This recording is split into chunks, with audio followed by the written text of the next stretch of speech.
Hi, I'm Jeanette Benigas, the owner of Fix SLP. Welcome to the Fixing the Coding Chaos series. This is installment 4. In this video, we're talking about transition from 92507. If you have a minute, please hit subscribe down below. There are hundreds of thousands of SLPs who have not found us yet because they're not on social media, and building this platform is one of the best ways they can find us. Let's get into it. Right now, everyone is trying to figure out, what does the transition from 92507 actually look like, and is 92507 even going away officially? Because there's a lot of confusion, a lot of rumors, and honestly, there are a lot of people on social media speaking in absolutes when in reality, this is all much more nuanced. So first, is 92507 officially going away? Right now, it has not officially been finalized for nationwide implementation. So as Asha stated back over the summer, nothing's happening with 92507 today, but we know that the new code set is set for implementation on January 1st, and that's when we will see the change. What exists right now is a proposed restructuring process that has moved through multiple stages of review, discussion, and evaluation within the AMA CPT process.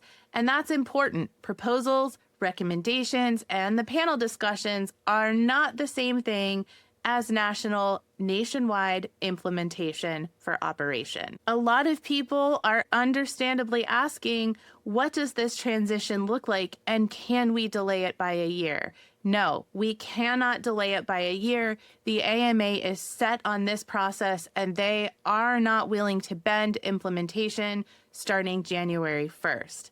When the code structure changes, a lot of things need to happen. The CPT publications need updated, payer systems need updated, software vendors modify platforms, EHRs update documentation pathways, fee schedules have to change, clearinghouses have to update edits, Medicaid programs issue guidance, and private insurers decide how they will operationalize the changes. And we all know this process can take time. If the NCCI edits come out on October 1st, that means our industry has 3 months to get it together for rollout on January 1st. And as a lot of us can anticipate, it's probably going to be a problem. I'm not trying to be alarmist. This is how I hope it goes. If any of you are old enough to remember 1999, there was a lot of panic about when the clock struck from 11:59 p.m. to 12 a.m. on January 1st. We were expecting worldwide shutdowns, power outages, disconnections, power grids burning down. It was going to be chaos. And then the clock ticked and nothing happened. And so my hope for our field is that's how this will go, because we do have time to start thinking about some of this now. Some of it is out of our control. We'll get some information in July, more information in October, and then everybody has to hit the ground running so we're ready to go on January 1st with as little issues as possible. Unfortunately, transitional denials are absolutely possible.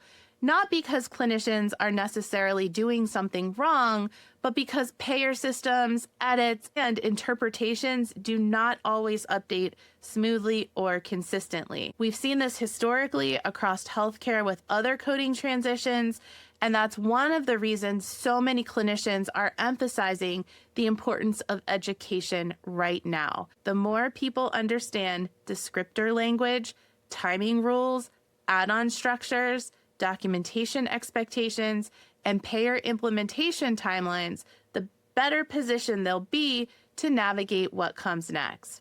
And finally, let's discuss one of the most emotional questions in this entire series. Are untimed speech-language treatment codes disappearing?